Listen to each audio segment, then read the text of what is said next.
मित्रों, यह बात तो सत्य है कि किसी गलत काम को करने पर उसका परिणाम हमेशा बुरा होता है। अगर आपने किसी के साथ बुरा व्यवहार किया है तो आपके साथ भी बुरा व्यवहार होगा। मित्रों, यह बात आप लोगों को भी पता है कि मर्यादा पुरुषोत्तम श्री राम ने अपनी पत्नी सीता को एक साधु की बातों में आकर अयोध्या छोड़कर जाने का फैसला लिया था। लेकिन यह बात शायद ही आपको पता होगी कि एक समय माता सीता ने बहुत बड़ा पाप किया था, जिसकी सजा के रूप में उन्हें गर्भवती हालत में अपने पति से दूर रहना पड़ा था। माता सीता ने कौन सा पाप किया था और कौन था वह साधु जिसकी वजह से माता सीता को वन में भटकना पड़ा था? मित्रों, इस पूरी कथा को एक कहानी के माध्यम से बताएंगे, इसलिए इस कथा को अंत तक सुनना दोस्तों। जिस कथा के बारे में मैं आपको बताने जा रहा हूं, इसका उल्लेख आपको रामायण में मिल जाएगा। मित्रों, रामायण कई भाषाओं में लिखी गई है। ऐसे में अलग अलग रामायण में कई तरह की कथाएं मिलती हैं और ऐसी ही एक कथा माता सीता से जुड़ी हुई है।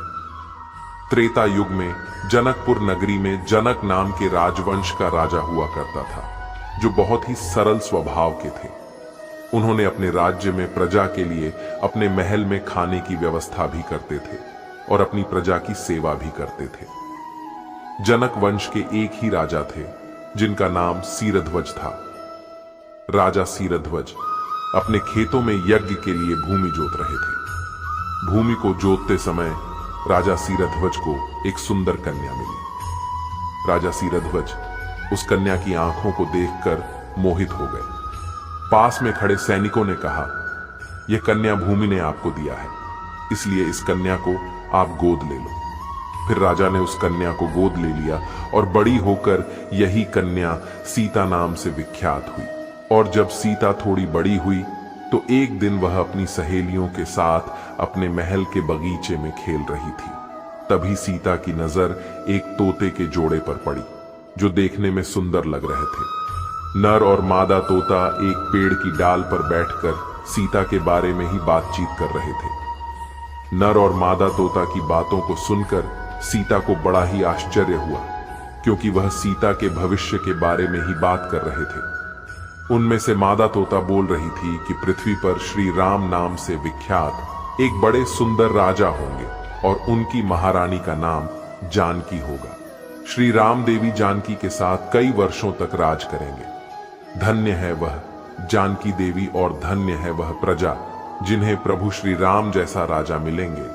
तोता के मुख से अपने भविष्य पति का नाम सुनकर माता सीता आश्चर्यचकित हो गई और सीता ने सोचा, क्यों ना इन दोनों तोता से अपने भविष्य के बारे में जान लूं। सीता ने अपने महल के सैनिकों को बुलाकर दोनों पक्षियों को पकड़ लिया और फिर उनसे पूछा कि तुम दोनों पक्षियों को भविष्य के बारे में इतना ज्ञान कहां से प्राप्त हुआ? तब पक्षियों ने बताया कि इससे पहले हम महर्षि वाल्मीकि के आश्रम में रहते थे।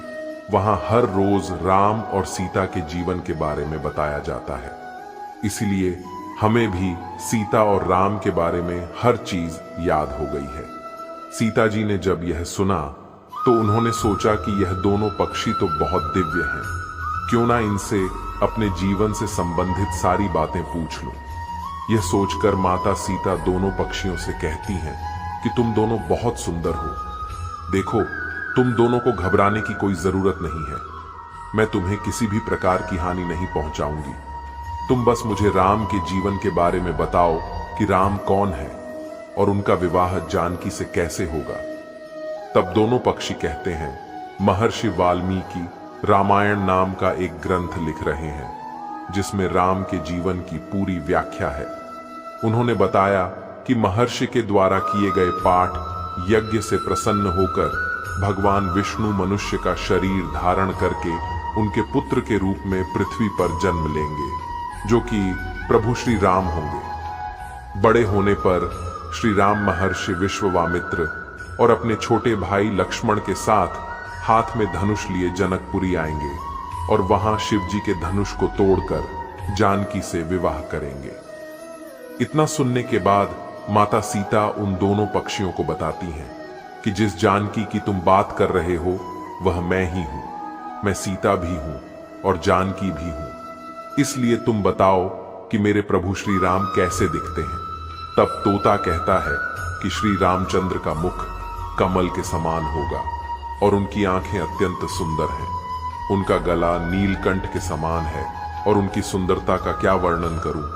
उनके गुणों का बखान तो 100 मुख वाला भी नहीं कर सकता है। दोनों पक्षी एक साथ कहते हैं, माता जानकी, आप धन्य हैं जो आपको रघुनाथ जी की पत्नी बनने का सौभाग्य मिला। आपकी जोड़ी तीनों लोकों में सर्वश्रेष्ठ होगी। इन सब बातों को सुनकर देवी सीता पुनः उनसे सवाल पूछती हैं और वह तोता का जोड़ा फिर से उनके सवालों का जवाब देता है। लेकिन एक समय के बाद दोनों तोतों की बातें सुनकर सीता जी के मन में लालच आ गया। इसलिए वह दोनों पक्षियों से कहती हैं कि जब तक मेरा विवाह राम से नहीं हो जाता, तुम दोनों मेरे साथ राजमहल में रहोगे और तुम्हें वहां सारी सुख सुविधाएं मिलेंगी। सीता जी की बात सुनकर तोता का जोड़ा घबरा गया। तोता माता सीता से कहने लगा कि जानकी, हम आसमान के पंछी हैं। पिंजरे में बैठकर हम जीवित नहीं रह पाएंगे, इसलिए आप हमें आजाद कर दीजिए। तोता के बहुत ज्यादा विनती करने पर माता सीता ने नर तोता को छोड़ दिया, लेकिन उन्होंने मादा तोता को नहीं छोड़ा और कहा कि अब यह मेरे साथ रहेगी। इस पर नर तोता माता सीता से कहता है, मेरी पत्नी गर्भवती है, इसलिए ऐसे समय में हम दोनों एक दूसरे का वियोग सहन नहीं कर सकते, इसलिए आप मेरी पत्नी को जाने दीजिए। लेकिन माता सीता ने नर तोता की एक भी बात न सुनी। इस पर मादा तोता ने माता सीता से गिड़गिड़ाते हुए कहा, मैं गर्भवती हूं, आप मुझ पर तरस खाएं, मुझे जाने दें। मैं अपने स्थान पर जाकर बच्चे पैदा करूंगी और उसके बाद मैं आपके पास फिर से यहां आ जाऊंगी। लेकिन देवी सीता फिर भी मादा तोता को छोड़ने को तैयार नहीं थी, तो उस मादा तोता को गुस्सा आ गया। वह माता सीता को श्राप देते हुए कहती है कि जिस तरह तुमने गर्भावस्था में मेरे पति को मुझसे अलग कर दिया है, वैसे ही गर्भ अवस्था के दौरान तुमको भी पति वियोग सहना पड़ेगा। इतना कहकर मादा तोता ने वहीं पर अपने प्राण त्याग दिए। मादा तोता के प्राण त्यागने के कुछ समय बाद नर तोता ने भी अपनी पत्नी के वियोग में अपने प्राण त्याग देता है। लेकिन प्राण त्यागने से पहले वह माता सीता से कहता है कि तुमने जो कर्म किया है, तुम्हें उसकी सजा मिलकर रहेगी और तुम्हें सजा दिलाने के लिए मैं प्रभु श्री राम की नगरी अयोध्या में मनुष्य के रूप में जन्म लूंगा और मेरे ही कारण तुम्हें पति वियोग का दुख उठाना पड़ेगा। तोता की बातों को सुनकर माता सीता को बहुत दुख हुआ, लेकिन तब तक बहुत देर हो चुकी थी और माता सीता चाहकर भी कुछ नहीं कर सकती थी। बताया जाता है कि अगले जन्म में वही तोता साधु के रूप में जन्म होता है जिसने माता सीता के चरित्र पर उंगली उठाई थी। इसके बाद प्रभु श्री राम ने देवी सीता को गर्भावस्था के दौरान त्याग दिया था। तब सीता वन में भटकती हुई महर्षि वाल्मीकि के आश्रम में पहुंची और वहीं पर माता सीता ने लव और कुश को जन्म दिया। मित्रों, देवी सीता के वियोग की एक अन्य कथा पुराणों में भी मिलती है। एक बार नारद जी को घमंड हो गया कि कामदेव भी उनकी तपस्या को भंग नहीं कर सकते। जब उन्होंने यह बात अपने अभिमान में आराध्य देव भगवान विष्णु को बताई, तब विष्णु जी ने नारद जी के घमंड को तोड़ने के लिए योजना बनाई। और जब नारद मुनि आकाश मार्ग से गुजर रहे थे तो उन्हें रास्ते में एक महल दिखाई दिया, जिसके अंदर एक सुंदर राजकुमारी को देखकर नारद जी मोहित हो गए। यह सब कुछ भगवान विष्णु की माया थी, लेकिन नारद जी को इसकी खबर नहीं थी। राजकुमारी के सौंदर्य से नारद जी की तपस्या भंग हो गया, इसलिए नारद जी अब राजकुमारी को पाने के लिए भगवान विष्णु के शरण में पहुंच गए और उनसे कहा कि हे प्रभु, आप मुझे अपना आशीर्वाद दीजिए जिससे मेरा विवाह संपन्न हो सके।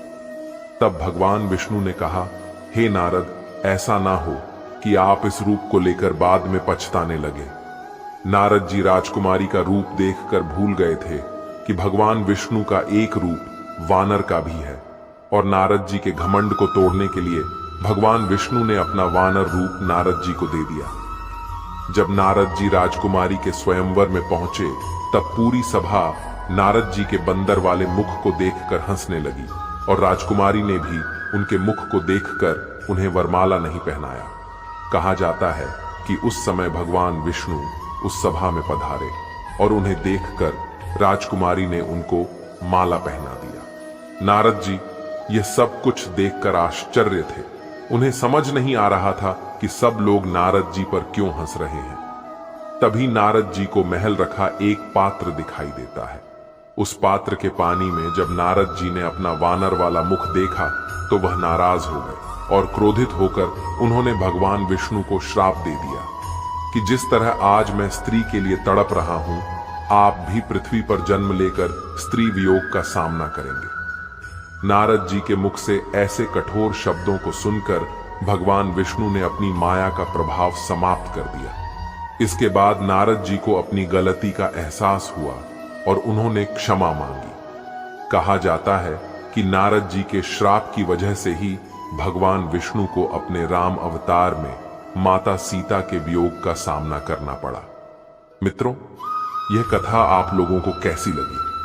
अगर कथा पसंद आई हो तो वीडियो को लाइक कर देना और चैनल को सब्सक्राइब कर लेना।